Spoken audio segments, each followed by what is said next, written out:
اعوذ باللہ من الشیطان الرجیم بسم اللہ الرحمن الرحیم الحمد للہ رب العالمین والصلاة والسلام على سيد الأنبياء والمرسلين على سيدنا ونبينا شفيع ذنوبنا طبيب نفوسنا حبيب قلوبنا بالقاسم محمد وآلہ الطیبین الطاہرین المعصومین المظلومین ولعنت اللہ علی اعدائہم اجمعین غاصبی حقوقہم ومنکری فضائلہم ومناقبہم وعطشہم اما بعد فقد قال اللہ تبارک و تعالی فی کتابہ الکریم بسم اللہ الرحمن الرحیم الم یجدک یتیما فآوی ووجدک ضالا فہدی ووجدک عائلا فاغنی الی آخرہ اما بنعمت ربک فحدث صلوات محمد وآلہ.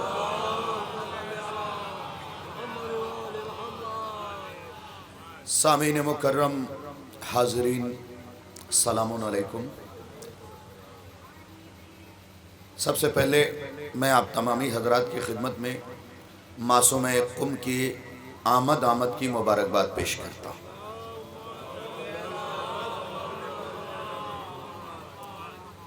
کریم اہل بیت کی آمد ہے، صلوات تو بلند آواز سے بھیج دیں.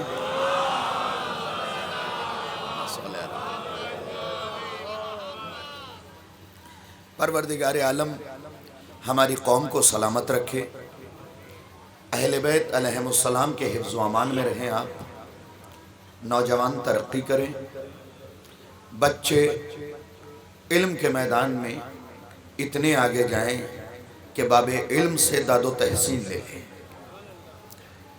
جو تجارت کر رہے ہیں وہ امام صادق علیہ السلام کی سیرت پہ عمل کرتے ہوئے ایسی تجارت کریں کہ سامان نہ بیچیں، اپنے اخلاق کو تقسیم کرتے رہیں. ڈھیر ساری دعائیں ہیں جو مجھے آپ کی خدمت میں پیش کرنی تھی.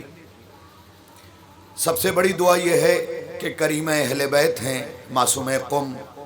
دعا کیجئے کہ پروردگار عالم آخرت میں ہمیں ان کی شفاعت نصیب ہو. گفتگو یہاں سے شروع کرتا ہوں کہ سورہ ضحیٰ کی چند آیتوں کی تلاوت کا شرف میں نے حاصل کیا، اور ان چند آیات میں پروردگار عالم نے پوری تاریخ سمیٹ کے رکھ دی ہے حضرت ابو طالب علیہ السلام کی. میں نے یہ موضوع کیوں لیا، اس کے پیچھے بھی ایک وجہ ہے کہ چونکہ شوال کی آخری تاریخوں میں سے سرکار ابو طالب کی ولادت ہے اور ذیقعد کی پہلی تاریخ معصوم قم کی ولادت ہے، تو میں نے کہا کہ کیوں نہ ایسے سورے کی آیتوں کا انتخاب کیا جائے جو اپنے آپ میں دونوں کو سمیٹے ہوئے ہیں. جب میں نے معصوم قم کے القاب کو پڑھا تو آپ کا ایک لقب ہے ضحیٰ. بھئی صاحبان علم بیٹھے ہوئے ہیں، ضحیٰ. اور جب میں نے اس سورے کی تلاوت کی تو اس میں خدا قصیدہ پڑھ رہا ہے عمران کا. الم یجدک یتیما فآوی ووجدک ضالا فہدی ووجدک عائلا فاغنی. سامعین، چونکہ معصوم قم علیہ السلام اللہ علیہ کی آمد ہے، لہٰذا کوشش کیجئے گا آج کی تاریخ میں بی بی سلام اللہ علیہا کی زیارت پڑھ لیں. ایک، غسل کیجئے گا، گھر پہ نظر دلائیے، بچوں کو عیدی بانٹیے. اب یہ ذرا سا سخت کام ہے، مجھے پتا ہے اس پہ داد نہیں مل سکتی، لیکن ہر خوشی کے موقع پہ بچوں کو عیدی دیں تاکہ وہ تاریخ بچوں کے ذہن میں محفوظ ہو جائے. ذرا سا میرے ساتھ جڑ جائیے گا. اب میری عادت ہے کہ جب بھی محفل یا عام مجلسوں کی تقریر ہوتی ہے، خطاب کرتا ہوں تو اپنے مجمع کو سلام کرتا ہوں. اس کی وجہ یہ ہے کہ پہاڑ سے وزنی عالم دین ہے آیت اللہ حسین بروجردی. ان کی کتاب ہے جامع احادیث. اس کے جلد نمبر 15 صفحہ نمبر 589 پہ آپ نے تحریر فرمایا کہ رسول فرماتے ہیں من بدا بالکلام قبل السلام فلا یجیبو، جو بھی اپنے بات کی ابتدا سلام سے پہلے کرے اسے جواب مت دو. رسول کی حدیث ہے جو بھی اپنے کلام کی ابتدا سلام سے پہلے کر لے وہ اس قابل ہی نہیں کہ جواب دیا جائے. یا رسول اللہ یہ حدیث آپ نے بیان کیوں کی؟ کہ سلام وہ کرے گا جس کے دل میں رحم ہے. کاش توجہ کیا ہوتا، جس کے دل میں رحم ہے، اور جس کے دل میں رحم نہیں وہ سلامتی کی دعا بھی نہیں کر سکتا. یا رسول اللہ آپ نے سلام کا قانون تو بتا دیا، ذرا سا یہ بھی بتا دے کہ سلام کن لوگوں کو کریں اور کن لوگوں کو نہ کریں. تو آئیے قرآن پڑھتے ہیں. پروردگار اعلان کر رہا ہے وَإِذَا جَاءَكَ الَّذِينَ يُؤْمِنُونَ بِآيَاتِنَا فَقُلْ سَلَامٌ عَلَيْكُمْ. اے محمد جب آپ کے پاس ایسے لوگ آئیں جو ہماری آیتوں پہ ایمان رکھتے ہیں انہیں سلام کیجئے. پڑھے لکھے لوگ بیٹھے ذرا سا متوجہ ہو جائیں. وَإِذَا جَاءَكَ الَّذِينَ يُؤْمِنُونَ بِآيَاتِنَا فَقُلْ سَلَامٌ عَلَيْكُمْ. اے محمد آپ کے پاس جب ایسے لوگ آئیں جو ہماری آیتوں پہ ایمان رکھتے ہو انہیں سلام کیجئے. نتیجہ کیا نکلا؟ جو آیتوں پہ ایمان رکھے لائق سلام وہ ہے، جو آیتوں کا انکار کرے اسے سلام نہ کیا جائے گا. اب پتہ کیسے چلائے کہ اللہ کی آیتیں ہیں کون؟ تو چھٹے امام نے منبر سے اعلان کیا نحنو آیاتنا، ہم 14 اللہ کی آیتیں ہیں جو ہم پہ ایمان رکھے ہیں. ہم 14 اللہ کی آیتیں ہیں جو ہم پہ ایمان رکھے. سلام کے قابل بس وہی شخص ہے، اس کے علاوہ دوسرا شخص نہیں ہے. اب سوال کیا ہے؟ آیت بتا رہی ہے منطوق کہ جو آیتوں پہ ایمان رکھے سلام اسے کیا جائے گا. تو مفہوم کیا نکلا؟ کہ جو آیتوں پہ ایمان نہ رکھے اسے سلام نہیں کرنا ہے. اب بڑی سادگی سے ایک جملہ پڑھ کے آگے بڑھ جاؤں گا اور تاریخ کے گریبان کو پکڑتے ہوئے آگے بڑھوں گا. بھئی جو سلام اسے کرنا ہے جو آیتوں پہ ایمان رکھے، جو آیتوں پہ ایمان نہ رکھے اسے سلام اہلیان شکارپور کرنا ہی نہیں ہے. آیتیں کون ہیں؟ 14. کاش توجہ کیا ہوتا. تو اب جو آیتوں پہ ایمان نہیں رکھے گا اسے سلام نہیں کیا جائے گا. تو اب اگر کسی شخص میں اتنی جرات پیدا ہو جائے کہ چلتے پھرتے قرآن کا گھر جلا دے تو پھر سلام کا جواب بھی نہیں دیا جائے. چلتے پھرتے قرآن کا گھر جلا دے تو جواب بھی نہیں دیا جائے گا. اب سوال یہاں پہ یہ پیدا ہوتا ہے کہ بھائی شاہد رضوی تم نے یہ چلتا پھرتا قرآن کیسے کہا؟ تو آئیے لے کے چلتا ہوں. جنگ صفین ہے، فقیر شام نے نیزے پہ کاغذ اور چمڑا بلند کیا جس پہ آیتیں لکھی ہوئی تھی. علی کے ساتھ کچھ نادان بھی تھے جنہیں علی پہچانتے تھے. اسی لیے تو کہا گیا ہے کہ نادان دوست سے عقل مند دشمن بہتر ہے. عقل مند دشمن بہتر ہے. تو علی کے ساتھ بھی تھے جیسے ہی انہوں نے نیزے پہ نہیں رہنے دے بھئی میں ہمیشہ پنکھوں سے پڑھتے ہوئے گریز کرتا ہوں، کیونکہ آیت اللہ شیخ جعفر شوشتری کی کتاب خصائص حسینیہ کے صفحہ نمبر 21 سطر نمبر 3 پہ اپنے ان آنکھوں سے روایت میں نے پڑھی ہے۔ مزار کبیر میں بھی میری طرف متوجہ رہے، مزار کبیر میں بھی یہ روایت موجود ہے۔ معصوم فرماتے ہیں اگر حسین کے لیے کوئی کام کرتے ہوئے پسینے کا ایک قطرہ آ جائے تو اللہ اس سے 70,000 فرشتے خلق کرتا ہے۔ کتنے فرشتے؟ ایک قطرے سے 70,000 فرشتے خلق کرتا ہے۔ اب سوال یہاں پہ ایک اور ہوتا ہے، سرکار معصوم نے فرمایا کہ فرشتے نوری ہیں، اب بھی نہیں سمجھے حسین نے تمہیں پہلے پہنچایا کہاں؟ تمہارے پسینے سے 70,000 فرشتے، تو پہلے تمہارے پسینے کو نوری بنایا پھر فرشتے بنائے۔ اب سوچئے جلوس میں جاتے ہوئے جو پسینے نکل رہے ہیں، حسین اس کریم کا نام ہے جو پسینہ بھی رائے گا نہیں جانے دیتا۔ لفظوں پہ غور کرے، پسینہ بھی رائے گا نہیں جانے دیتا ہے، اس سے بھی فرشتے خلق ہو رہے ہیں۔ تو اس پسینے کو نکلنے دیجئے۔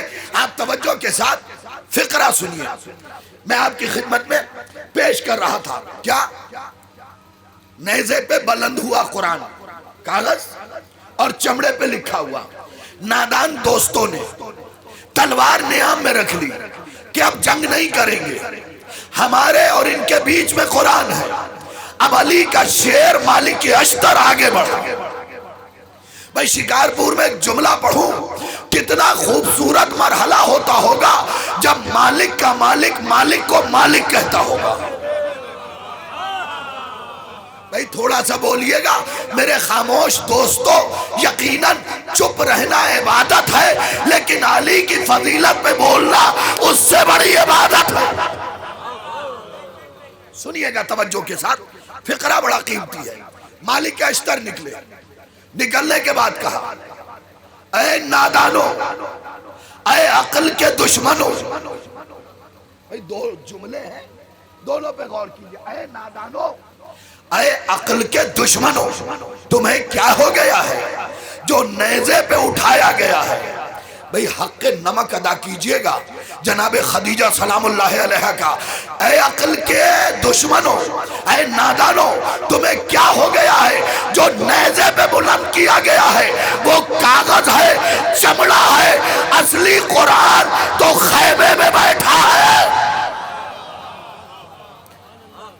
جس کے سورے کا نام سلمان ہے، اللہ اکبر، جس کے سورے کا نام ابو ذر ہے۔ جو تم دیکھ رہے ہو وہ اصلی نہیں ہے، اصل قرآن خیمے میں ہے، علی کی صورت میں۔ اب ایک جگہ اپنا ذاتی واقعہ بیان کروں۔ میری بھائی گیا مجلس پڑھنے کے لیے چہلم کی، تو ایک صاحب نے کہا سرکار 100 قرآن بخشیے گا مرحوم کو۔ میں بھی بڑے حیرت میں پڑ گیا، کیونکہ آج تک 25-30 سے اوپر میں نے چہلم کی مجلس میں بخشوایا ہی نہیں تھا۔ 100 قرآن سرکار، تو حیرت تو ہونی تھی۔ بخشوا تو دیا، لیکن صاحب مجلس کو مجلس کے بعد فاتحہ کے بعد پکڑا۔ میں نے کہا حضور 100 قرآن؟ کہنے لگے ارے سرکار اپنے والوں کے پاس تو ٹائم ہے نہیں۔ غور کیجئے، غوثیہ میں پڑھوایا تھا۔ بھئی توجہ چاہیے، بھئی غوثیہ میں پڑھوایا تھا، لیکن رسول کی حدیث کو کہاں لے جاؤ گے؟ رسول فرماتے ہیں ربا تال القرآن والقرآن یلعنہ، کچھ قرآن پڑھنے والے وہ ہیں جن پہ قرآن ہی لعنت کر رہا ہے۔ ربا تال القرآن والقرآن یلعنہ، کچھ قرآن پڑھنے والے وہ ہیں جن پہ قرآن لعنت کر رہا ہے۔ تو تلاش تو کرو وہ کون ہیں جن پہ قرآن لعنت کر رہا ہے۔ مجھے ایک ایک واقعہ نہیں 2 واقعہ ملا۔ عبداللہ ابن عباس جا رہے ہیں، ایک قاری تلاوت کر رہا ہے، عبداللہ کے بڑھتے ہوئے قدم رکے، علی نے کہا چلو، کہا یا علی کتنی اچھی آواز ہے، پھر اللہ کا کلام پڑھ رہا ہے۔ علی نے کہا یہ جہنم میں جائے گا۔ مولا کیوں؟ کہ اس کا دل ہماری محبت سے خالی ہے۔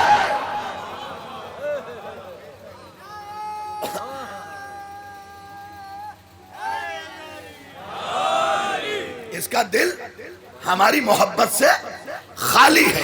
تو یاد رکھیے، اگر کوئی شخص اہل بیت سے عاری ہے، یہ اس کی نسلی بیماری ہے۔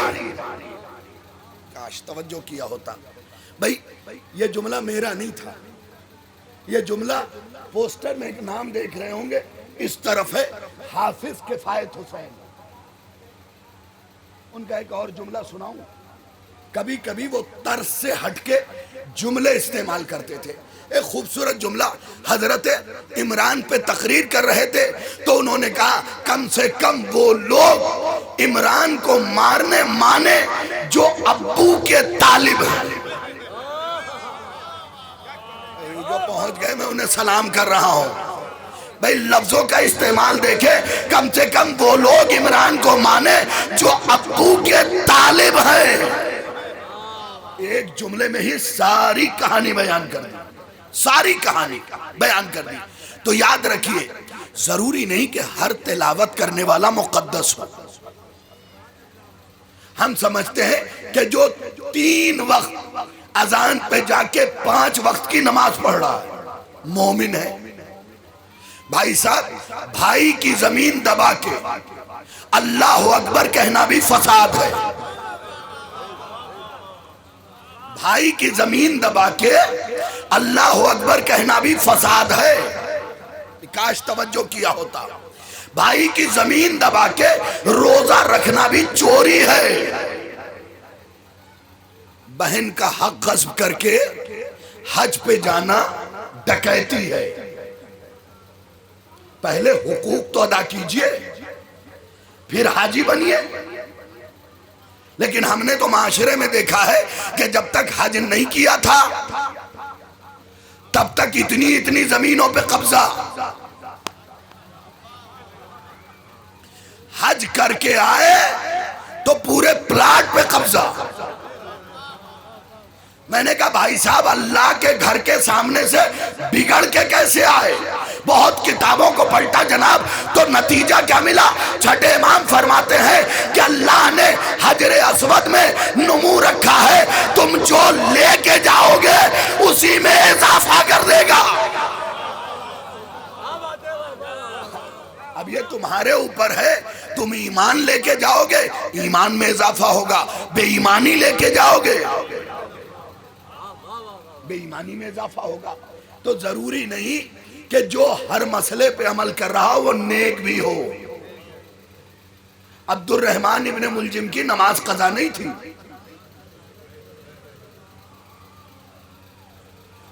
لشکر یزید میں اعلان ہو رہا تھا جلدی سر کاٹو نماز پڑھنی ہے، جلدی سر کاٹو نماز پڑھنی ہے۔ اچھا سر کاٹ تو دیا، یہ کس نے لکھا؟ وہ سن لیجئے، محمد طیب گیلانی اہل سنت رائٹر ہے، وہ لکھتا ہے، ایک کتاب لکھی ہے اس نے امام حسین پہ 472 صفحے کی، اس کے صفحہ نمبر 161 سطر نمبر 5 پہ لکھتا ہے کہ جب سر کاٹا گیا زمین اپنے محور سے گھوم گئی، سورج کو گرہن لگ گیا، ہاتھ کو ہاتھ نہیں دکھائی دے رہا تھا۔ اگر اس سے بڑی فضیلت سنی ہو دشمن کی زبانی تو مجھے ٹوک دیجئے گا۔ دشمن لکھ رہا ہے ہاتھ کو ہاتھ نہیں دکھائی دے رہا تھا، فوج نے آ کے پوچھا زمین اپنے محور سے گھوم گئی ہے، ہاتھ کو ہاتھ نہیں دکھائی دیتا، اب یہ بتاؤ کس طرف چہرہ کر کے نماز پڑھے؟ تو عمر سعد نے کہا دشمن ہوں مگر جانتا ہوں جدھر حسین کا چہرہ ہے۔ اللہ سمت اللہ۔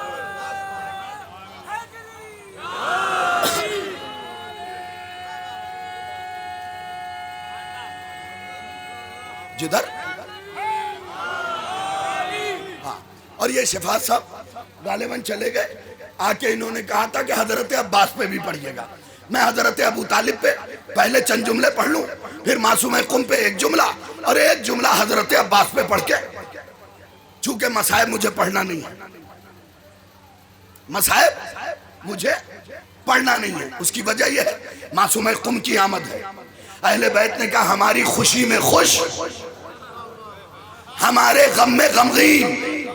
کیسے شیعہ بنو بتاؤں میں تمہیں. میں نے اپنے ان آنکھوں سے کتاب کے اندر پڑھا ہے, بلکہ شرح خطبۃ البیان میں یہ حدیث لکھی ہے کہ امام کو ایسے مانو کہ امام کا ایک چاہنے والا سامنے بیٹھا تھا. امام نے پوچھا ہماری اطاعت کیسے کرو گے؟ کہا مولا یہ سیب ہے, آپ اسے چاقو سے کاٹیے, اگر آپ ایک ٹکڑے کو حلال کہیں گے دوسرے کو حرام کہیں گے تو ہم سوال نہیں کریں گے یہ حلال کیوں ہے یہ حرام کیوں ہے. ہمارے ہاں تو معاملہ ہے کہ ذرا سی کوئی بات سمجھ میں نہ آئے اپنی سمجھ کا علاج نہیں کرتے. کہاں سے پڑھ دیا؟ ایسا لگ رہا ہے ساری کتابیں ان کے سامنے لکھی گئی ہیں.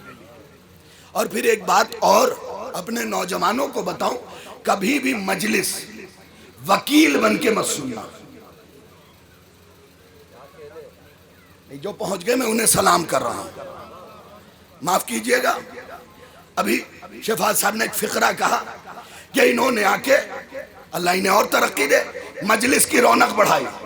انہوں نے مجلس کی رونق نہیں بڑھائی, مجلس نے ان کی رونق بڑھائی ہے. کیونکہ ہم جو کچھ ہیں اہل بیت کی وجہ سے, ہمیں عزتیں ملی ہے اہل بیت کی وجہ سے, ہمیں شہرت ملی ہے اہل بیت کی وجہ سے, ہمیں شیعہ لکھتے ہوئے فخر ہوتا ہے, سر شرم سے نہیں جھکتا ہے. ہمیں فخر ہوتا ہے کہ ہم شیعہ اثنا عشری ہیں, ہم اہل بیت کے چاہنے والے ہیں. کبھی اس بات پہ کروڑ سجدہ بھی کرو تو کم ہے کہ تمہیں علی جیسا مولا ملا ہے, تمہیں سیدہ جیسی بی بی ملی. فقرہ سنیے گا جلدی جلدی میں آپ کی خدمت میں. اور اپنے بچوں کے لیے بھی میرا اصول ہے ہمیشہ کہ کچھ نسخے اہل بیت کے اپنی مجلسوں میں ضرور پڑھتا ہوں. تو میں ابھی پڑھ رہا تھا کہ کبھی بھی مجلس وکیل بن کے نہ سنیے, کوئی کتاب وکیل بن کے نہ پڑھیے, کیونکہ آپ بہتر جانتے ہیں وکیل یا اس طرف کا ہوگا. نہیں میرے بچوں میں تمہیں سلیقہ بتا رہا ہوں, بزرگوں سے معافی, یا اس طرف کا ہوگا یا اس طرف کا ہوگا. جوہر اگر یہ جملہ نہیں سمجھے تو پھر تم جوہر ہی نہیں ہو. فقرہ سنیے, ہمیشہ مجلس جج بن کے سنو تاکہ ججمنٹ میں آسانی ہو.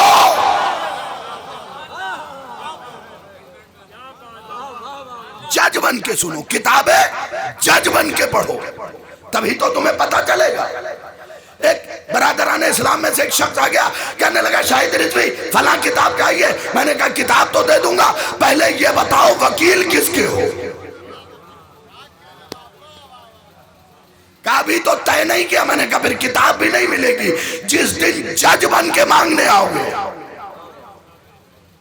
اور وکیل نہیں تھا, جو پہنچ گئے میں انہیں سلام کر رہا ہوں, ہر وکیل نہیں تھا, ہر جج تھا. تبھی اس نے ججمنٹ کیا کہ ایک طرف شراب ہے, ایک طرف کوثر ہے, ایک طرف نجاست ہے, ایک طرف طہارت ہے. وکیل ہوتا تو کسی ایک طرف رہ جاتا, کسی ایک طرف رہ جاتا. سنیے آپ کی خدمت میں کیا پہنچانا چاہ رہا ہوں, ایک نسخہ. طلعت صاحب ایک نسخہ پہنچانا چاہ رہا ہوں. نسخہ کیا ہے؟ امام علیہ السلام. اچھا لکھا کہاں یہ بھی بتا دوں. امام صادق من المہد الی اللحد, آیت اللہ کاظم قزوینی کی کتاب ہے. مولا ایک شخص کے پاس سے گزرے, آواز دی فلاں, وہ پلٹ کے دیکھا بھی نہیں, اس نے باتیں کرتا رہا. امام قریب آئے, کندھے پہ ہاتھ رکھا, کہا تم نے میری بات نہیں سنی. کہا مولا بیماری کی وجہ سے سماعت پہ فرق آ گیا ہے۔ امام نے فرمایا کہ روزانہ چند قدم الٹے چلو۔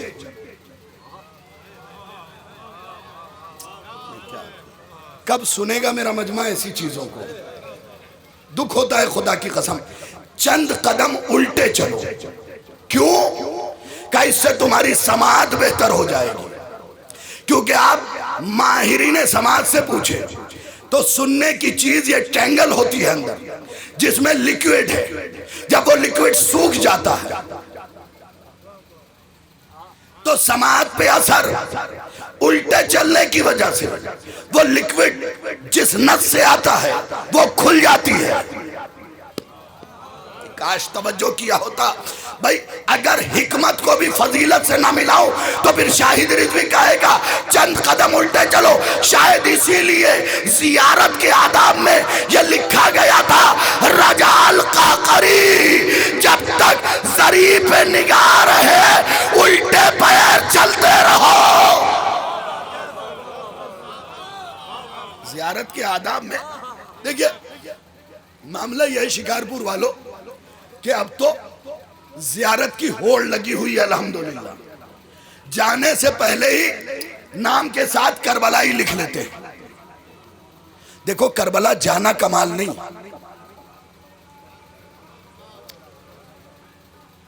بھائی، کربلا میں قدم نعوذ باللہ من ذالک حقیقت ہے، عمر سعد نے بھی رکھا، شمر نے بھی رکھا۔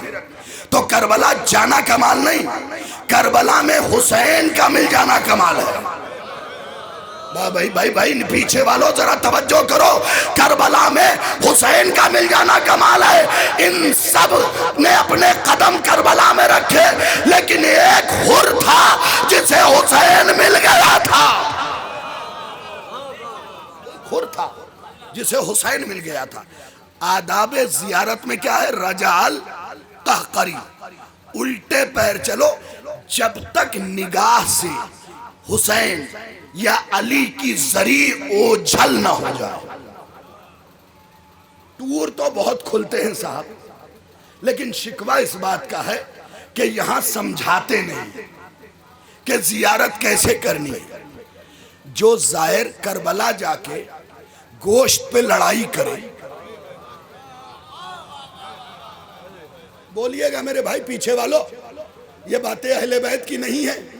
اگر نہیں ہے تو چپ رہیے، اگر ہیں تو بولیے۔ جو زائر کربلا جا کے گوشت کے لیے لڑائی کرے، کیا اسے حسین ملیں گے؟ جو زائر روم کے لیے جھگڑا کرے، کیا اسے حسین ملیں گے؟ میں نے ایک روایت پڑھی تھی، دیکھیں شکارپور والوں، یہاں جو مجلس پڑھتا ہوں نا بہت ہی طبیعت سے اور مزاج سے پڑھتا ہوں۔ میں نے ایک روایت پڑھی، جو کربلا گئے ہیں مد نظر رکھیے گا۔ امام فرماتے ہیں کہ کچھ لوگوں کو کربلا جا کے بھی کربلا کی تصویر دکھائی جاتی ہے۔ اللہ اکبر، یہ داد کا بھی مقام ہے، افسوس کا بھی مقام ہے۔ کچھ لوگوں کو کربلا جا کے بھی انہیں اصلی کربلا نہیں دکھائی جاتی، خدا انہیں تصویر کربلا دکھاتا۔ وہ کربلا کی تصویر پہ چل رہے ہوتے، زمین کربلا پہ نہیں۔ امام سے پوچھا گیا مولا پھر کیسے پتا چلے کہ ہم اصلی کربلا آئے؟ اگر آپ کا دل نہیں ہے تو میں نہیں بتاتا ہوں بھائی۔ 12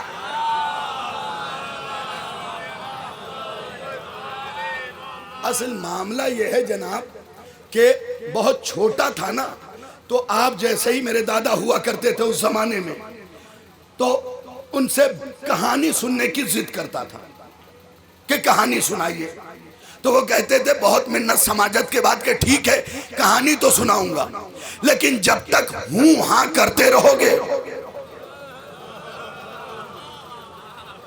کہانی چلتی رہے گی۔ ادھر تم نے ہوں ہاں بند کی، ادھر کہانی بند۔ تو بچپن میں ایک بات سمجھ میں آ گئی کہ جب فرش والوں کی جھوٹی کہانی بغیر ہوں ہاں کے آگے نہیں بڑھتی تو عرش والوں کی سچی کہانی۔ بھئی 8 سال پہلے یہ روایت پڑھی، روایت سنی، مجلس میں ایک بھی چیز مل جائے بہت ہے۔ روایت کیا ہے؟ مولا کیسے پتا چلے کہ ہم نے اصلی کربلا دیکھی؟ کہ صبح کی نماز کے بعد قبر حسین پہ کھڑے ہو جاؤ، اگر قبر حسین سے تازے سیب کی خوشبو آئے، خدا کے لیے مولا کی حدیث ہے نا، کلو شعین مرہون لاوقاتہا، ہر چیز اپنے وقت کی محتاج ہے. آپ کو تو حق ادا کرنا چاہیے. تازے سیب کی خوشبو آئے تو سمجھ لینا اصلی دکھائی گئی ہے. بھائی یہ چکر کیا ہے تازے سیب کی خوشبو کا؟ اب بھی نہیں سمجھے فاطمہ کی خلقت کس چیز سے ہوئی تھی؟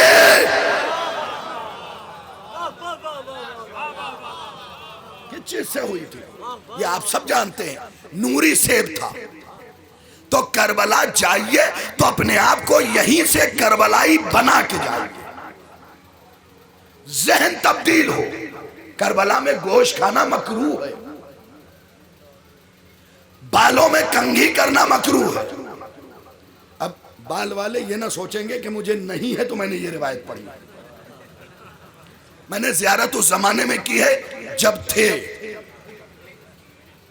بالوں میں کنگھی مکروہ ہے، بالوں میں تیل لگانا مکروہ ہے، خوشبو قبر پہ چھڑکنا مستحب ہے، خود کا لگانا مکروہ ہے. احساس ہو غربت کا، غربت کا احساس ہو تاکہ پتہ تو چلے کہ آپ کس زمین پہ گئے ہیں، کہاں آپ نے قدم رکھا ہے. غربت کا احساس ہونا چاہیے. لیکن ٹور آپریٹر وی آئی پی زیارت، معاف کیجئے گا، حسین کے ہاں کوئی وی آئی پی نہیں ہے. ہم سارے حسین کے نوکر ہیں. کیوں؟ جاؤ کتاب پڑھو. میں کتاب کا نام بتاتا ہوں، القطرہ اور مدینۃ المعاجز. القطرہ کس کی کتاب ہے؟ جس نے 20 سال علی کی قبر پہ نماز پڑھائی ہے. مدینۃ المعاجز ہاشم بہرانی کی. میں نے اسی کتاب میں یہ واقعہ پڑھا ہے کہ جنت میں ایک حور ہے جس کا نام ہے لائیا.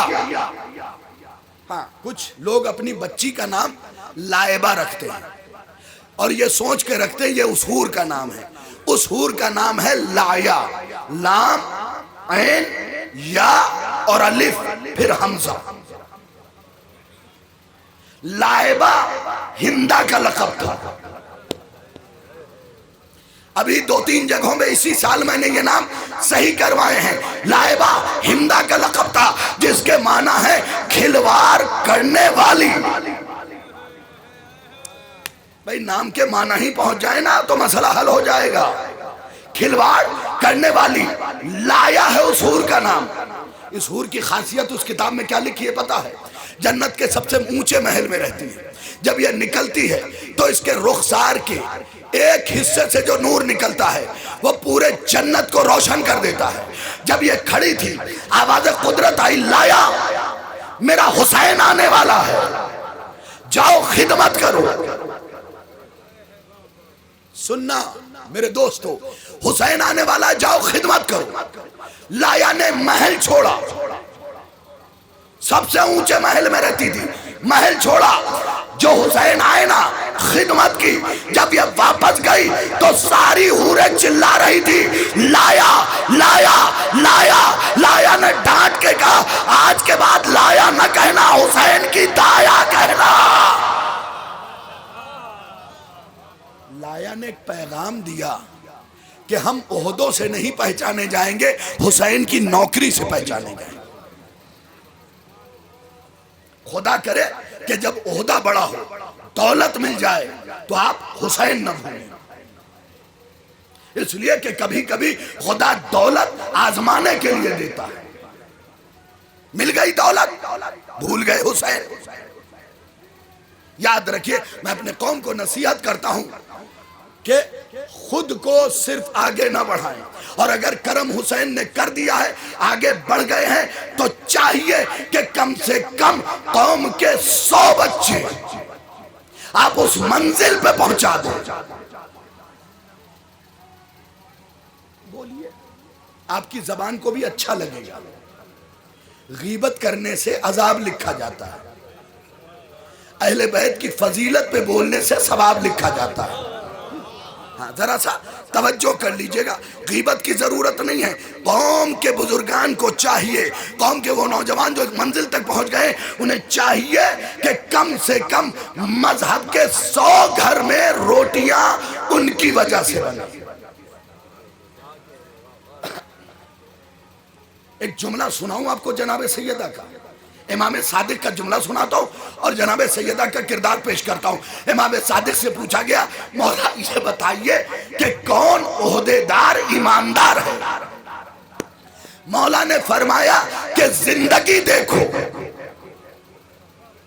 اگر مزاج میں غرور نہیں آیا ایماندار، بھئی توجہ چاہیے، اگر سلام کی عادت نہیں چھوڑی ایماندار، کیونکہ ہمارے قوم کا ایک مزاج بن گیا ہے، جب تک طالب علم تھے مدرسے میں پڑھتے تھے پورے محلے کو سلام کرتے تھے، چچا سلام، تایا سلام، مامو سلام، امو سلام، اخی جان سلام۔ اب شیروانی پہننے لگے، ترچھی نگاہوں سے دیکھ رہے ہیں، اس سفید داڑھی والے نے ابھی تک سلام نہیں کیا۔ نہیں، علم اس بات کا متقاضی ہے کہ سلام میں پہل ہم کریں، یہ یاد رکھیے گا۔ رسول نے فرمایا تھا میں اپنے چھوٹوں سے کبھی چھوٹوں کو سلام کبھی بند نہیں کروں گا۔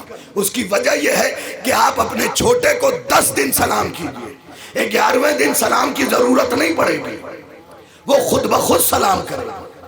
رسول چاہتے تھے ایک سماج بن جائے، عہدہ ملا ہے ہمیں، ہم اس عہدے کے ذریعے اپنے بچوں کو آگے بڑھائیں، کیونکہ جو آپ کی نسل میں ہے صرف وہی آپ کے بچے نہیں ہیں، بلکہ شیعہ قوم کا ہر بچہ آپ کا بچہ ہے۔ آپ اسے آگے بڑھائیں، یہ ہمارے نونہال ہیں، چراغ جلے، یہ ترقی کرے، یہ آگے بڑھے، تب تو بات ہے، ورنہ عہدہ تو ابو موسیٰ شری کے پاس بھی تھا، قاضی شرح کے پاس بھی تھا، اور مالک اشتر کے پاس بھی تھا۔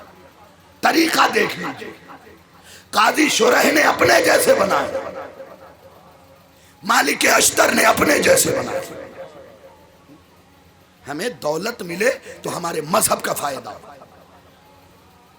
اور مذہب شیعہ دولت کا مخالف نہیں ہے، یہ یاد رکھیے گا۔ اگر کوئی یہ سوچ رہا ہے دولت کوئی بری چیز ہے، نہیں، مذہب چاہتا ہے کہ ہمارا ہر چاہنے والا جیکوار پہ بیٹھے، لیکن مذہب یہ بھی چاہتا ہے کہ جیکوار پہ بیٹھ کے سائیکل پہ بیٹھنے والے کو ذلیل نہ سمجھے۔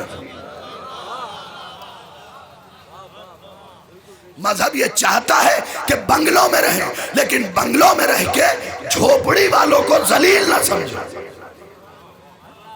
مذہب اس بات کا متقاضی ہے۔ آپ دیکھیں کہیں بھی تاریخ پڑھ لیجئے، ابو طالب کا نام دولت مندوں میں ملتا ہے۔ شبلی نعمانی سے لے کے تبری تک نے یہ لکھا ابو طالب غریب تھے۔ اچھا صاحب، چلیے تھوڑا سا تاریخ کھنگالی لیتے ہیں۔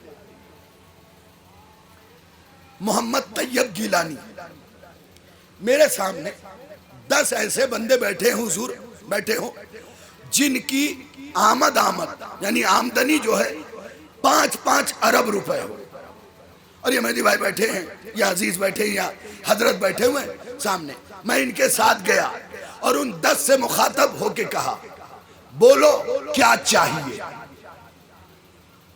تو پورا شکارپور اس جملے کو شکار کر کے یہ نتیجہ نکالے گا کہ یہ آنے والا ان سے 19 نہیں ہے۔ بھائی شکارپور والوں، آنے والا 19 نہیں ہے، 21 ہے، کیونکہ عرب پتی سے کہہ رہا ہے بولو کیا چاہیے۔ اب محمد طیب گیلانی ابو طالب نامی کتاب میں لکھتے ہیں کہ ابو طالب خطبہ نکاح کے بعد کھڑے ہوئے، کھڑے ہونے کے بعد کہا من المہر علیہ طلبتو کا، میں محمد کا وکیل ہوں، محمد کا مہر میری ذمہ داری ہے، خدیجہ بولو کیا چاہیے؟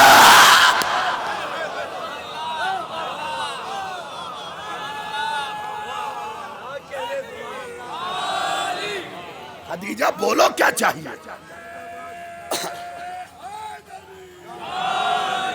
تو ذرا سا خدیجہ کو بھی تو دیکھ لے کہ کون خدیجہ. ہمارے ہاں لکھے ہیں وہ خدیجہ جس کے 70,000 اونٹ حبش، یمن اور شام کی طرف سفر کرتے رہتے تھے. سنی تاریخ میں لکھا 80,000 اونٹ. چلیے تھوڑا سا اور آگے بڑھیں. ہماری تاریخ میں بھی، اہل سنت تاریخ دونوں میں یہ لکھا ہے کہ خدیجہ کے گھر کے جانور سونے کی میخوں میں باندھے جاتے تھے. تاریخ پیش کر رہا ہوں، ایک ایک جملے کا حوالہ دینے کے لیے تیار ہوں، جب چاہیے گا لے لیجئے گا.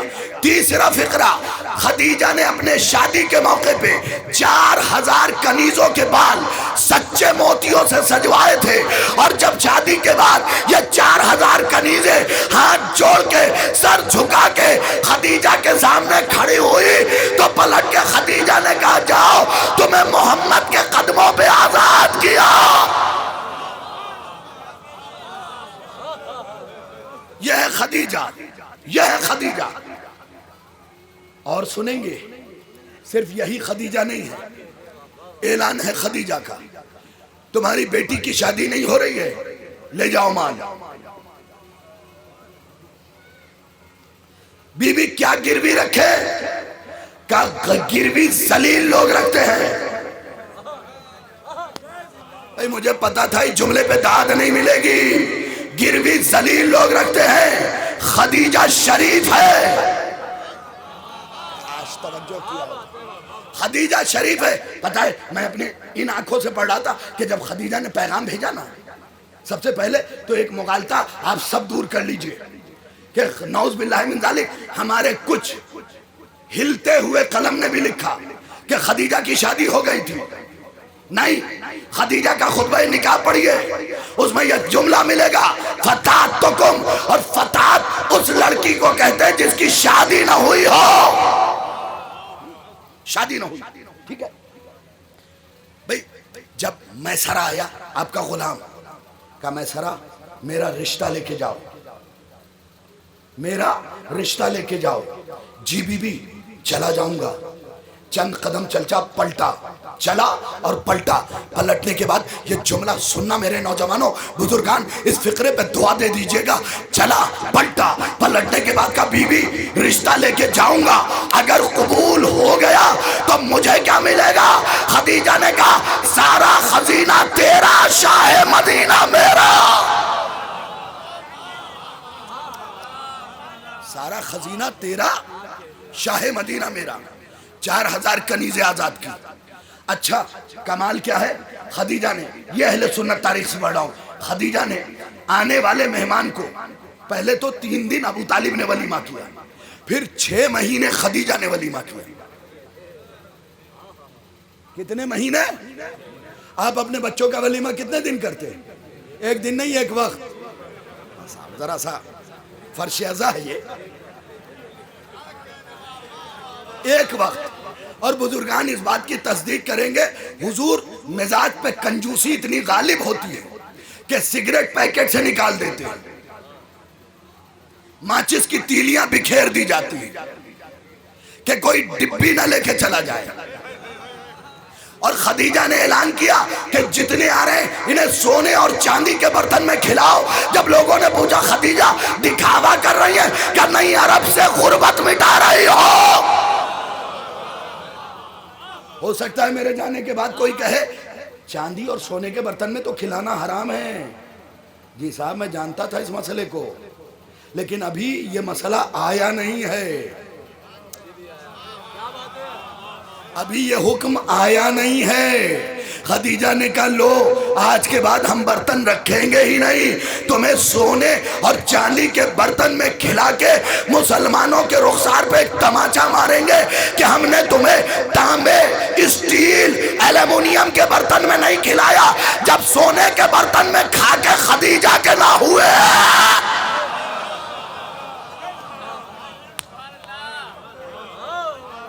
سونے کے برتن میں کھا کے خدیجہ کے نہ ہوئے.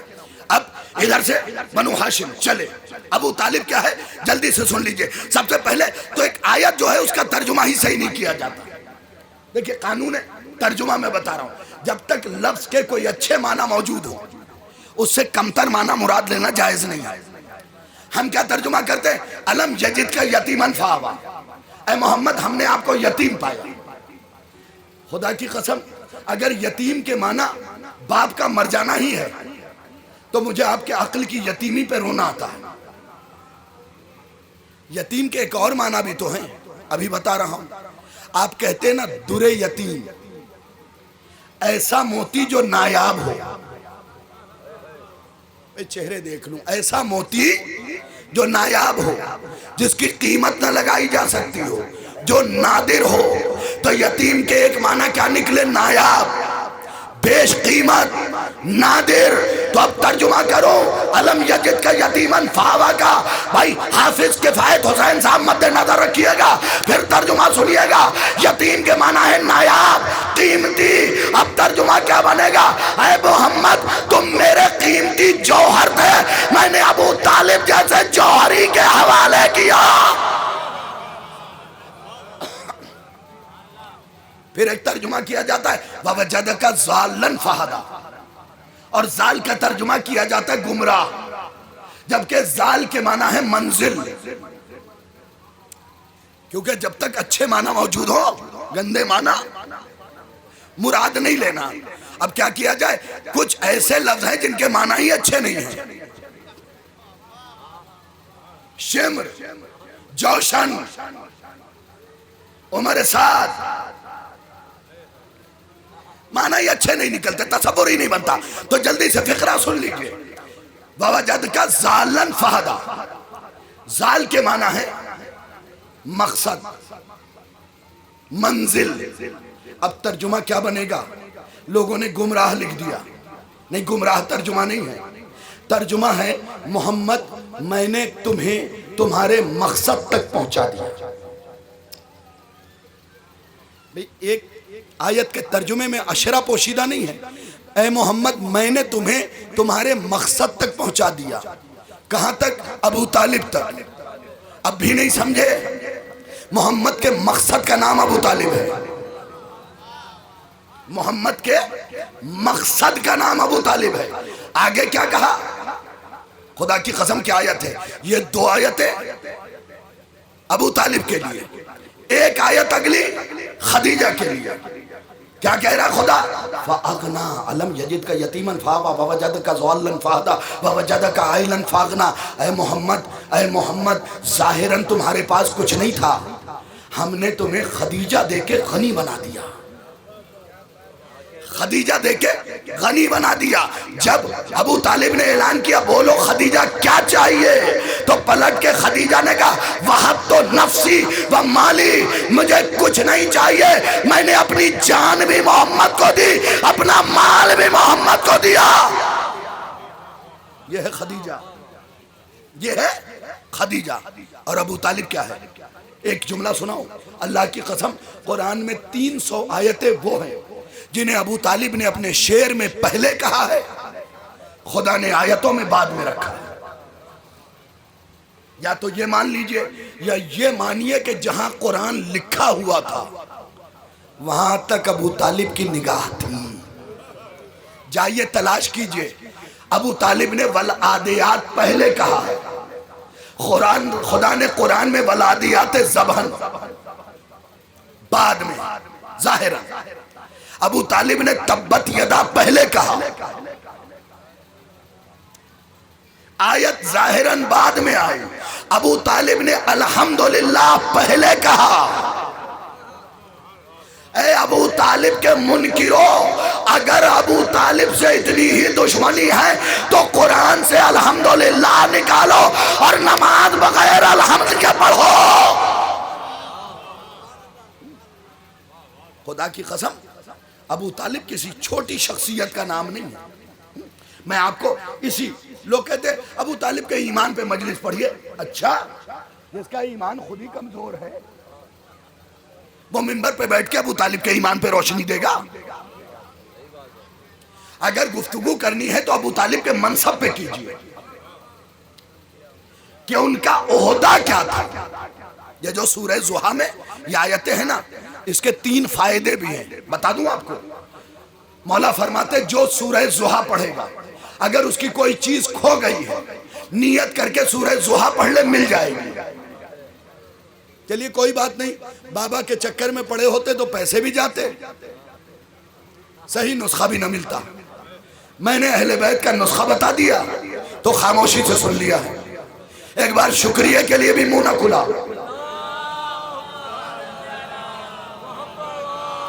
اب یہ فقرہ میرے نوجوان خصوصی طور پہ سنیں۔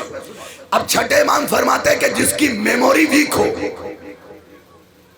وہ سورہ ضحیٰ کی تلاوت کرے صبح کے وقت، میموری مضبوط ہو جائے گی۔ تیسرا فقرہ سناؤں، اگر کوئی غریب ہے سورہ ضحیٰ پڑھتا رہے، خدیجہ کے صدقے میں خدا اسے امیر بنا دے گا۔ اور جو دولت خدیجہ کے بدولت ملے نا، اس سے کبھی انسان بہکتا نہیں۔ تو ابو طالب کے منصب پہ گفتگو ہو تو آئیے ایک جملہ سناتا ہوں۔ جب محمد عربی کو دولہا بنایا نا، دولہا بنایا تو کیا کیا پتہ ہے؟ جائیے اہل سنت کی تاریخ پڑھیے۔ ابن قتیبہ دینوری 1100-1200 سال پرانا عالم دین ہے، وہ لکھتا ہے کہ جب محمد کو ابو طالب نے دولہا بنایا تو یوسف کی ردا، ابراہیم کی قمیص، اسماعیل کا ماما، یعقوب کا پٹکا۔ شکارپور والوں بڑی آسانی سے سن لیا آپ نے، بھائی یہ چیزیں دلی کے مال میں ملتی ہیں، گرو گرام میں ملیں گی، چنڈی گڑھ میں ملیں گے، شکارپور میں ملیں گے۔ کہ نہیں، یہ نبیوں کے استعمال کی نجی چیز ہے۔ تو ہمیشہ یاد رکھو، نبیوں کے استعمال کی نجی چیزیں وارثوں کو ملتی ہے، لاوارثوں کو نہیں۔ یہ ساری چیزیں پنہا کے دولہا نیا تھا، سامان پرانا، تکبیر کے سائے میں لے کے چلے۔ لکھا تاریخ نے یہ ہے کہ خدیجہ نے کرسی لگوائی تھی حضرت محمد عربی کے لیے، بس ابو جہل اچک کے اس پہ بیٹھا، ابو طالب نے آستین پلٹا، پلٹ کے پٹکا پکڑ کے پٹخا۔ توجہ کریں، پٹکا پکڑ کے پٹخا، گھٹنا سینے پہ رکھا اور کہا خبردار کوئی میرے محمد کی جگہ نہ بیٹھے۔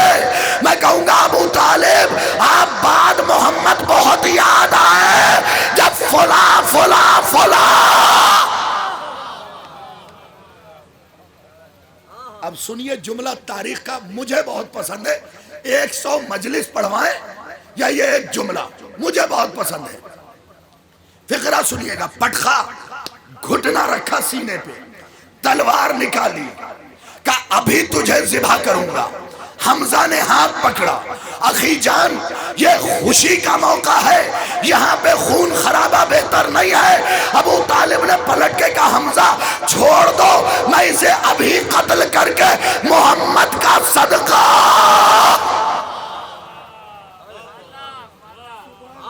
بھائی میں نے تو پڑھ دیا، آپ نے سن لیا، جملے کا لطف نہیں لیا۔ میں ابھی اسے قتل کر کے اپنے بھتیجے کا صدقہ اتاروں گا۔ ایک اور ابو طالب دکھاؤں، خطیب کعبہ کتاب کا نام ہے، ایران سے چھپی ہے، فواد کاظمی نے اس کا ترجمہ کیا ہے۔ اس میں یہ فقرہ لکھا ہے کہ جب حسین کے دشمن احرام میں خنجر رکھ کے آئے ہیں تو حضرت عباس نے اپنے آپ کو کعبے کی چھت پہ کھڑا کیا اور آواز دیا، اے میرے مولا مینا میں قربانی بعد میں ہوگی، پہلے تیرے دشمن ذبح کر دو۔ یہ دو چہرے دونوں ابو طالب ہیں۔ میں نے یہ کیوں کہا بتاؤں؟ حضرت عباس پہ 750 سال پہلے کتاب لکھی گئی، اس میں یہ واقعہ لکھا ہے کہ علی اپنے بابا ابو طالب کی تلوار کمر پہ سجائے بیٹھے ہیں۔ اس تلوار کا نام ہے محزم، یہ عربی لفظ نہیں ہے، عبرانی لفظ ہے۔ جب میں نے بہت تلاش کیا تو اس کا ترجمہ کیا ملا، کبھی کبھی جنگ اور حملہ لمحوں میں ہو جائے تو مزہ آ جائے، جب میں نے اس تلوار کے نام کا ترجمہ ڈھونڈا تو محزم کے معنی ملے آیا اور گیا۔ خدا کرے آپ پہنچیں، خدا کرے آپ پہنچیں۔ اہل بیت کے ہاں جانور بھی بے نام نہیں تھے۔ رسول اسلام کے گھوڑے کا نام ورد تھا، ملحوف تھا۔ یہ ورد کون گھوڑا تھا پتہ ہے؟ سواد نامی شخص لے کے چلا آ رہا تھا۔ رسول نے کہا بیچو گے؟ کہاں بیچوں گا؟ بڑا خوبصورت، جاذب نظر، کھینچ لے اپنی طرف۔ بیچوں گا۔ سودا طے ہو گیا، کہا پیسے آ جاؤ گھر پہ دیتا ہوں۔ اب جو عرب نے دیکھا ایسا گھوڑا، بھائی کہاں سے لے کے آئے؟ کہا جنگل میں ٹہل رہا تھا، بڑی مشکلوں سے پکڑا۔ کہا جب پکڑ لیا تو بیٹھے کیوں نہیں؟ کہا بیٹھنے ہی نہیں دیتا۔ توجہ نہیں کی، بیٹھنے ہی نہیں دیتا۔ مجھے سنا کیجئے تو اشاروں کی طرف ضرور جایا کیجئے، بیٹھنے ہی نہیں دیتا۔ لوگوں نے پوچھا کیوں؟ کہ میں نے بہت کوشش کی بیٹھنے کی، اس نے مجھے 4 بار گرا دیا، اپنے اوپر نہیں بیٹھنے دیا۔ جب میں نے مزید کوشش کی تو اس نے عربی زبان میں کہا جو محمد کو بٹھائے وہ غیروں کو نہیں بٹھاتا، غیروں کو نہیں بٹھاتا۔ خیر صاحب لے کے آ گئے یہ گھوڑا۔ لوگوں نے کہا ہم خرید لیں گے، ہم خرید لیں گے، ہم خرید لیں گے۔ یہ اپنے وعدے سے مکر گیا۔ خیر خزیمہ بن ثابت نے آ کے گواہی دے دی، یا رسول اللہ کیا ہوا تھا؟ کہا ایسے ایسے معاملہ ہوا تھا اور میں نے خریدنے کے لیے یہ رقم طے کی تھی۔ خزیمہ نے اٹھ کے کہا ہاں بھائی یہ وعدہ تو ہوا تھا۔ سواد نے کہا تم تو تھے ہی نہیں۔ محمد عربی نے کہا ہاں خزیمہ تم تو تھے ہی نہیں، پھر گواہی کیسے دے رہے ہو جب تم نے دیکھا نہیں؟ خزیمہ نے پلٹ کے کہا یا رسول اللہ خدا کو بھی تو نہیں دیکھا ہے، آپ کے کہنے پہ ہی تسلیم کیا۔ خیر اشتا پشتا کے اس نے وہ گھوڑا دے دیا۔ کچھ دنوں بعد رسول نے اس کا نام رکھا ورد۔ اب سارے چہرے دیکھوں اور دعا کروں کہ یہ ہمیشہ کھلے رہیں۔ ورد نام رکھا، پتہ ہے ورد کے معنی ہے گلاب، جبکہ یہ گھوڑا تھا۔ جب میں نے تاریخ چھانی تو فضل الرحمن لکھتا ہے سنی ہو کے کہ اس گھوڑے کو محمد نے ورد اس لیے کہا تھا کہ گلاب کا رنگ لال ہوتا ہے، یہ جب بھی کسی علی کے دشمن کو دیکھتا تھا اس کی آنکھیں لال ہو جاتی۔ صلوات بھیجے محمد و آل محمد۔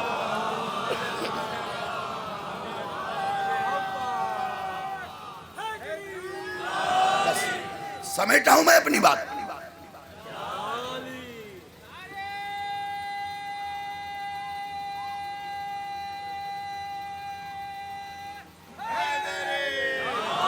یا علی ورد، ملحوف، تاویہ، میمون، نور، مبارک، اشہل، مرتجز، یہ سب اہل بیت کے گھوڑے ہیں۔ حد یہ ہے کہ ان کے دروازے پہ گدھا بھی آیا ہے تو اس کے نام ہے یافور، رسول کے امامے کا نام صحاب، رسول کی زرہ کا نام ذات الفصول۔ تو جو اپنے اسلحے کو بے نام نہ جانے دے وہ چاہنے والوں کو مرنے دے گا۔ توجہ سے سنیے گا، بہت توجہ سے، آخری 5-10 منٹ اور اس کے بعد دعائیہ کلمات۔ لیکن ایک طب کا نسخہ بتایا ہے تو ایک ایمان کا بھی نسخہ بتاتا چلوں۔ اس پرآشوب دور میں میرے نوجوانوں 2 دعاؤں کو پڑھتے رہو، ایک دعائے غریق، دوسرے دعائے عہد۔ ان 2 دعاؤں کو ہر نوجوان ہر بزرگ کو پڑھنا چاہیے، دعائے عہد، دعائے غریق۔ دعائے غریق ایمان کے لیے ہے کیونکہ آخری دور میں ایمان روٹی سے زیادہ سستا ہو جائے گا، اور دعائے عہد اس کی فضیلت یہ ہے کہ جو 40 دن دعائے عہد پڑھے گا، دعائے عہد، وہ زندہ رہے گا تو حضرت حجت کے مددگاروں میں ہوگا، اور اگر مر گیا تو خود امام اس کی قبر پہ آ کے اٹھائیں گے۔ اور بتاؤں اس کی فضیلت، بِكُلِّ كَلِمَةٍ أَلْفَ حَسَنَةٍ، ہر کلمے کے بدلے میں 1000 نیکیاں ملیں گی۔ وہاں انہو الف سیئۃ، اور ہر کلمے کے بدلے میں 1000 برائیاں مٹا دی جائیں گی۔ یعنی ایک دن آپ نے دعائے عہد پڑھا تو دعائے عہد میں پتہ ہے کلمے کتنے؟ 320۔ 320 کو 1000 سے ضرب دے تو ثواب بنا 3,20,000۔ 40 دن میں غالباً 1,28,00,000۔ اور حساب غلط نہیں ہے، مضبوط ہوں حساب میں۔ ایک دن میں 3,20,000 نیکیاں لکھی جائیں گی دعائے عہد میں۔ تو دعائے عہد میں ایسا کیا ہے، کیا نہیں ہے؟ دیکھو وعدہ بھی عربی لفظ ہے اور عہد بھی عربی لفظ ہے، لیکن ہم جو کرتے ہیں وہ وعدہ ہے، امام جو کرے وہ عہد ہے۔ وعدہ ٹوٹ جاتا ہے، معاہدہ نہیں ٹوٹتا ہے، معاہدہ نہیں ٹوٹتا ہے۔ بس چونکہ ہمارے بھائی نے گزارش کی تھی حضرت عباس کے لیے ایک جملہ پڑھنے کی، تو معصوم قم پہ پہلے ایک فقرہ سن لے۔ معصوم قم کا لقب ہے کریم اہل بیت، اہل بیت کی کریمہ معصوم قم۔ کبھی سوچئے اس کا بی بی کا نام فاطمہ ہے، کبھی ان کی تاریخ پڑھیے جو آیت اللہ مراشی نجفی کے والد نے لکھا ہے۔ ان چیزوں کو پڑھا کریں، تربیت اولاد پڑھیے، صرف سننے سے کام نہ چلے گا۔ ایک عورت آ گئی، وہ عزیز جوہر نے کہا تھا ایک جملہ ضرور پڑھیے گا، تو وہ پڑھ دے رہا ہوں۔ ایک عورت آ گئی 5ویں امام کے پاس، کہنے لگی مولا میرا بچہ میری بات نہیں مانتا، میرا بچہ میری بات نہیں مانتا۔ امام مسکرا رہے ہیں، وہ پھر شکوہ کر رہی ہے مولا میرا بچہ میری بات نہیں مانتا۔ امام پھر مسکرائے، کہا مولا آپ میری بات نہیں سمجھ رہے، میرا بچہ میری بات نہیں مانتا۔ اب میں دیکھوں گا کتنے شیر دل لوگ بیٹھے ہوئے ہیں۔ بھئی عزاداری چتوڑا ایک بار ذرا اس کیمرے کو گھما بھی دینا تاکہ پتہ تو چلے کہ کتنے شیر کا جگر رکھنے والے لوگ بیٹھے ہوئے۔ امام سے اس نے کہا مولا آپ میری بات نہیں سمجھے، میرا بچہ میری بات نہیں مانتا۔ امام نے کہا تو اپنے شوہر کی بات مان لے، بچہ تیری بات مان لے گا۔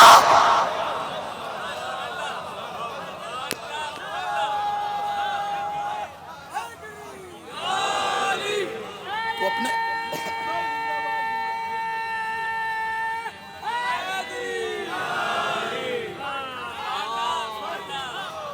ذوالفقار صاحب اتنی دن سے خطابت کر رہا ہوں، کیمرہ گھموایا اس لیے تھا تاکہ بزدل بھی تھوڑے شیر تو ہو جائے۔ امام نے کیا کہا تو اپنے شوہر کی بات مان لے، یہ تیری مان لے گا۔ بھئی نفسیاتی جملہ امام کا دیکھیں گے۔ اس عورت نے کہا مولا اس سے شوہر کا کیا تعلق؟ امام نے کہا بھئی بچہ جو دیکھتا ہے وہی کرتا ہے۔ معصوم قم سے مانگیے، پتہ ہے 7ویں امام کے کسی بیٹی کی شادی نہیں ہوئی کیونکہ ان کے برابر کا کوئی تھا نہیں۔ شادیاں ہمیشہ ایکویل میں کیجئے کیونکہ شادی کے لیے کف شرط ہے، اور کف ایسے برابر کو نہیں کہتے ہیں، ایسے برابر کو کہتے ہیں۔ کف تلاش کیجئے برابری کا، چونکہ معصوم قم کے برابر مرتبے والا مرد اس زمانے میں نہیں تھا۔ امام کی ہر بیٹی 7ویں امام کی کماری اس دنیا سے گئی۔ مولا رضا جب نکلے ہیں نا اور پہلی رمضان کو ولی عہد بنایا گیا تو معصوم قم کو جب معلوم ہوا تو 1 سال بعد آپ نے ہجرت کی۔ جس راستے سے بھائی گیا تھا اس راستے سے نہیں گئی، راستہ بدلا۔ جب کسی نے پوچھا بی بی راستہ کیوں بدلا؟ کہا جو بھائی فتح کر چکا۔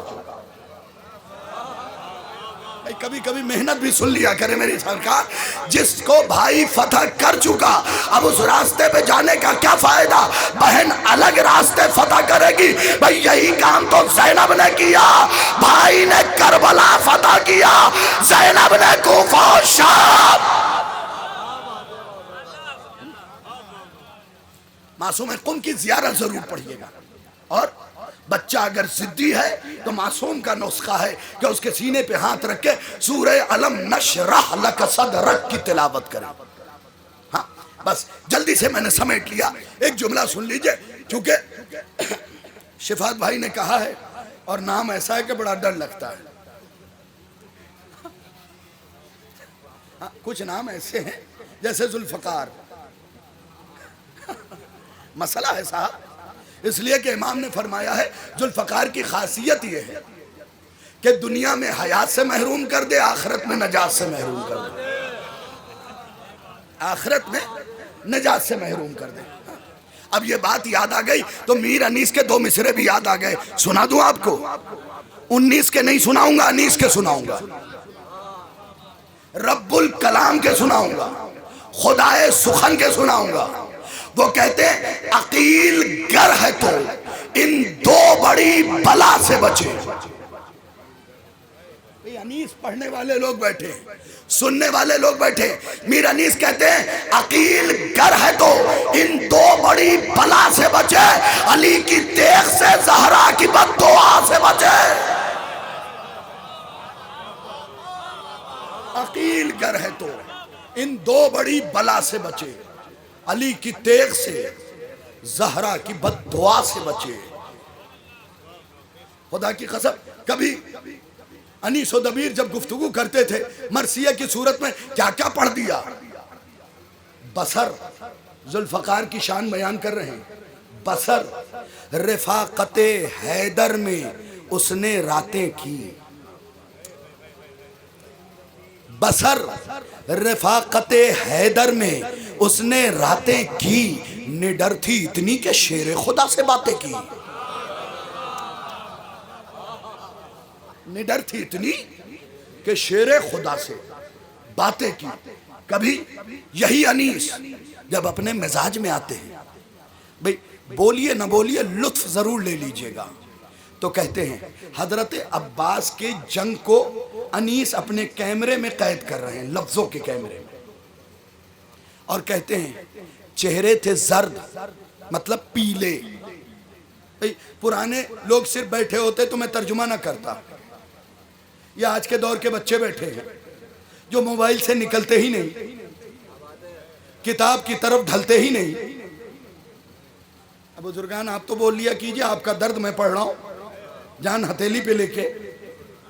بھائی پب جی کھیلنے والوں سے کیا توقع کروں گا جو دن بھر شوٹنگ کرتے ہو۔ یاد رکھنا میرے بچوں، گیم کا کھیلنا جائز ہے مگر تب تک جب تک تم کھیلو، جب وہ تمہیں کھیلنے لگے اور تم کھیلنے کے لیے پیدا نہیں ہوئے ہو، تم ترقی کے لیے پیدا ہوئے، تم آگے بڑھنے کے لیے پیدا ہوئے، اپنے آپ کو بدلو، تبدیل کرو، تم امانت ہو آخری امام کی،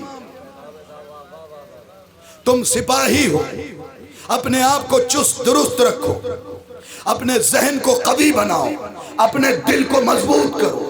بلکہ روایتوں میں وارد ہوا ہے کہ اگر کوئی شخص امام سے منسوب کر کے ایک چھوٹا سا خنجر رکھے، اس پہ اپنے اور اپنے باپ کا نام لکھوائے اور ہر شب جمعہ دیکھ کے یہ سوچے کہ میں امام کے لشکر میں رہوں گا، تو اسے امام کے چہرہ دیکھنے کا ثواب مل جائے گا۔ امام کے چہرہ دیکھیں، آپ امام کے سپاہی ہیں میرے دوستو۔ غیبت سے بچیے، سماج کو توڑ دیتی ہے یہ چیز غیبت۔ زمین کا ہونکا دل میں نہ پیدا ہو، اس لیے کہ آپ کو شکارپور میں بتا دوں کہ چاہے آپ کے پاس زمین کا کاغذ ہو مگر یہ زمین آپ کی ہے نہیں۔ سچی بات کر رہا ہوں جناب، جتنے بھی زمین رکھے ہوئے لوگ، کاغذ رکھے ہوئے لوگ، ان میں سے کسی کی زمین ومین ہے نہیں۔ بھئی کچھ لوگ سوچیں گے بھئی شاہد رضوی ہر بار عجیب بات کر جاتا ہے، اس بار کہہ گیا زمین ہماری نہیں ہے، بھئی ہمارے پاس کاغذ ہیں۔ تو میں آپ سے سوال کروں گا، یہ بتائیے زمین بنائی کس نے؟ اللہ سے خریدا کس نے؟ کوئی خریدار ہے؟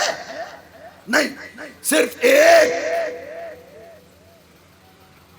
حدیث بتاؤں، بحال الانوار جلد نمبر 27 میں یہ حدیث لکھی ہوئے، ان اللہ زوج فاطمہ جعل صداقہ الارض فمن مشا علیہ مغزن لکا مشا حراما۔ اے علی، تمہاری شادی فاطمہ کے ساتھ اللہ نے کروائی ہے اور یہ ساری زمین فاطمہ کو اللہ نے دے دی ہے۔ اب کسی کے دل میں اگر بغض فاطمہ ہے، اس کا زمین پہ چلنا حرام ہے۔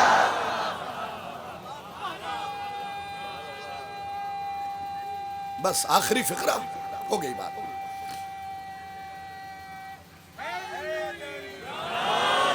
بس آخری فقرہ سن لیجئے جلدی سے، کیونکہ حضرت عباس پہ سنانا ہے. سرکار وفا، کتاب کا نام ہے مناقب السادات. اس سے یہ فقرہ پڑھ رہا ہوں، صفحہ نمبر 136 سے 236 سے لکھا ہوا ہے کہ عباس کربلا کے میدان میں گئے، اشل نامی گھوڑے پہ سوار ہو کے، زین بھی نہیں رکھی تھی، ایک نظر گھمائی، نظریں نظروں میں قید ہوئی، خوف کے مارے پلکوں نے جھپکنا چھوڑا، دل نے دھڑکنا چھوڑا. بھائی جسم 9 لاکھ تھے، روحیں ایک بھی نہ تھی. اس کے بعد میرا عباس گھوڑے سے اترا اور اتر کے کہتا ہے لو میں جا رہا ہوں. 9 لاکھ کے سامنے شب عاشور عباس نے کہا لو میں جا رہا ہوں. اب ذرا سا لہجہ بھی تو قید کر دوں. ایک سپاہی نے کہا سنا؟ کیا کہا؟ کہا سنا تو میں نے بھی تھوڑا تھوڑا ہے، لیکن یقین نہیں ہو رہا کہ عباس جا رہا ہے، ہو سکتا ہے پھر بولے. عباس نے پھر زیر لب مسکرا کے، بھئی زیر لب شریف لوگوں کے سامنے مسکرایا جاتا ہے، رسوا کرنے کی بنیاد پہ زیر لب مسکرایا جاتا ہے. توجہ کیجئے گا اس فقرے پہ. پلٹے اترے، اتر کے کہا لو میں جا رہا ہوں. حضرت عباس کی پورے شجاعت کی تاریخ اگر ایک جملے میں بند ہو تو پھر بولیے گا، تھوڑی دیر کے لیے جاگتے رہیے گا. جو علم سجاتے ہیں، علم اٹھاتے ہیں، منت مانگتے ہیں، علم کو چومتے ہیں، وہ ہاتھوں کو اٹھا کے فقرے کو سنیں گے. عباس نے کہا لو میں جا رہا ہوں. یہ سن کے عید کی خوشی 9 لاکھ میں دوڑ گئی. عباس نے کہا لِأَهْلِ الشَّامِ آفَرُوا حَافِرًا بِعُفْرِ فَرْسِ. لو میں جا رہا ہوں، مگر پوچھو گے نہیں کیوں جا رہا ہوں. تم 9 لاکھ کو تو میرا گھوڑا مار ڈالے گا. آفَرُوا حَافِرًا لِأَهْلِ الشَّامِ آفَرُوا حُفْرًا بِحَافِرِ فَرْسِ. تم 9 لاکھ کو تو میرا گھوڑا مار ڈالے گا. یاد رکھیے میرے دوستو، ضروری نہیں کہ جو چیز جیسی دکھتی ہو ویسی ہی ہو. میں نے پوری مجلس سے ایک فقرے میں پڑھ دی. اہل بیت کے گھر اگر جانور نظر آئیں تو یہ نہ سمجھنا یہ جانور ہی ہیں. بھئی یہ جو حجر اسود ہے نا، جا کے اس کی ہسٹری پڑھنا، یہ پہلے فرشتہ تھا. پروردگار نے اس سے کہا کہ علی کے چاہنے والوں کے نام لکھو جو قیامت تک آئے. اس نے لکھ دیا. کہا نگل جاؤ، نگل گیا. خدا نے کہا کن حجرن، پتھر ہو جاؤ. پتھر ہو گیا. پھر قدرت نے آواز دی اب تم اس قابل نہیں کہ یہیں رکھے جاؤ، تمہیں کعبے کی زینت بنایا جائے گا.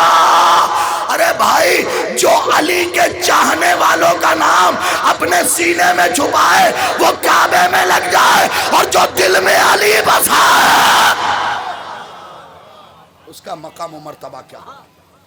کبھی اپنی منزلت کو سمجھیے گا، اور اگر نہیں سمجھ پا رہے ہیں تو 2 کتابوں کی طرف اشارہ کر رہا ہوں، اسے پڑھ لیجئے گا. ایک کتاب تقریباً آج سے 500 یا 600 سال پہلے لکھی گئی ہے، بشارت المصطفیٰ لشیعۃ المرتضیٰ. اور دوسری کتاب صفات الشیعہ شیخ صدوق. تب آپ کو پتا چلے گا کہ آپ ہیں کیا، آپ کا مرتبہ کیا ہے، آپ کا رتبہ کیا ہے. اللہ جن لوگوں نے یہ مجلس منعقد کی انہیں سلامت رکھے.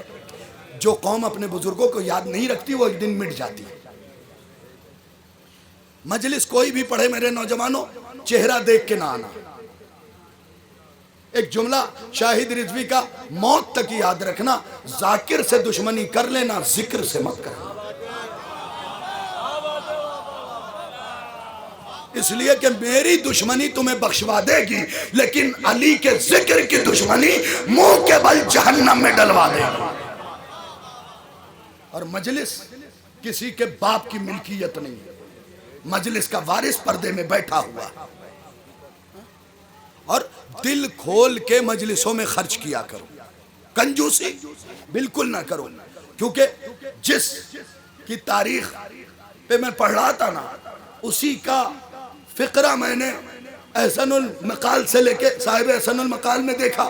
اس کے علاوہ کاظم قزوینی اور دیگر بزرگ علماء نے لکھا کہ جب علی کی آمد ہوئی، ولادت ہوئی، تو حضرت ابو طالب نے 3 دن ولیمہ کھلایا، جس میں 300 اونٹ ذبح کیے، 1000 بقر، 1500 دمبیاں، 10,000 رتل روٹی، 300 اونٹ۔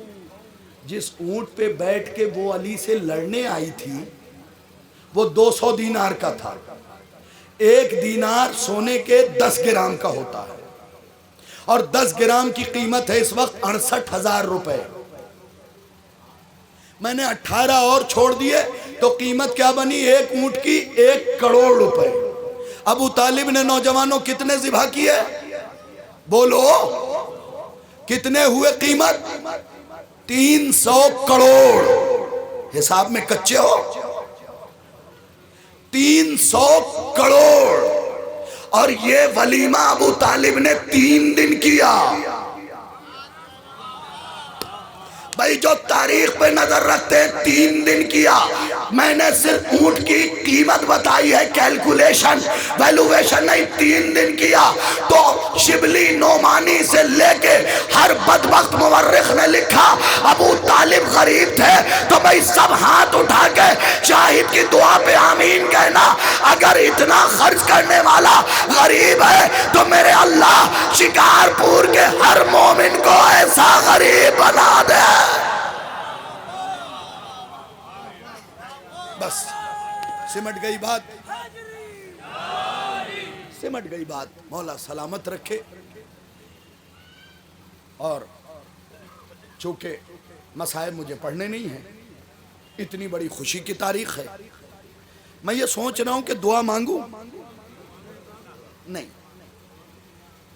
جب بہت بڑے بادشاہ کے گھر خوشی ہونا تو چھوٹا سا فقیری پیالہ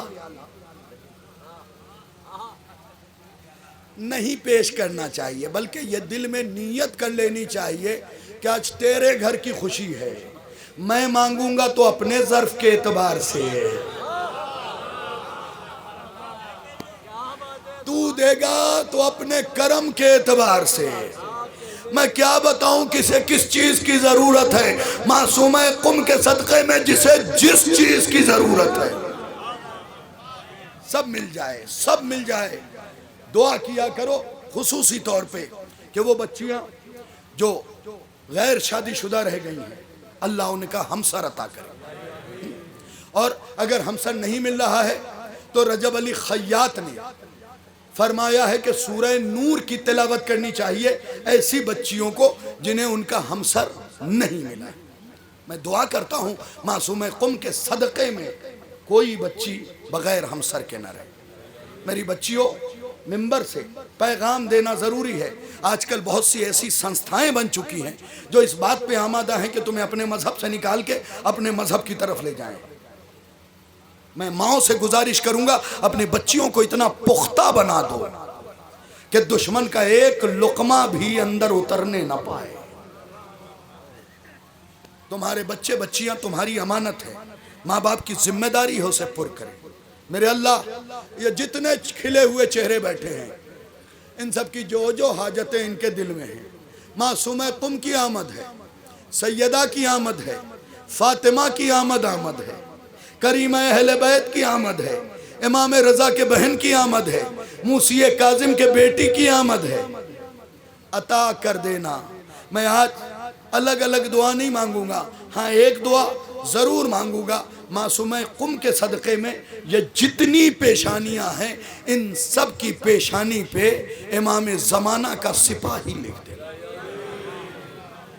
میرے اللہ، ہمیں جب قبر سے اٹھانا نا، دیکھو امام کی زیارت کے لئے صرف یہ دعا نہ کیا کرو، بلکہ کہو جب ہمیں قبر سے اٹھائے میرے معبود میرا امام تو ہم لبیک کہتے ہوئے اٹھے، اور ہمارے کاندھے پہ برہنہ تلوار ہو اور ہماری نگاہیں سیدہ کے قاتلوں کو تلاش کر رہی ہیں۔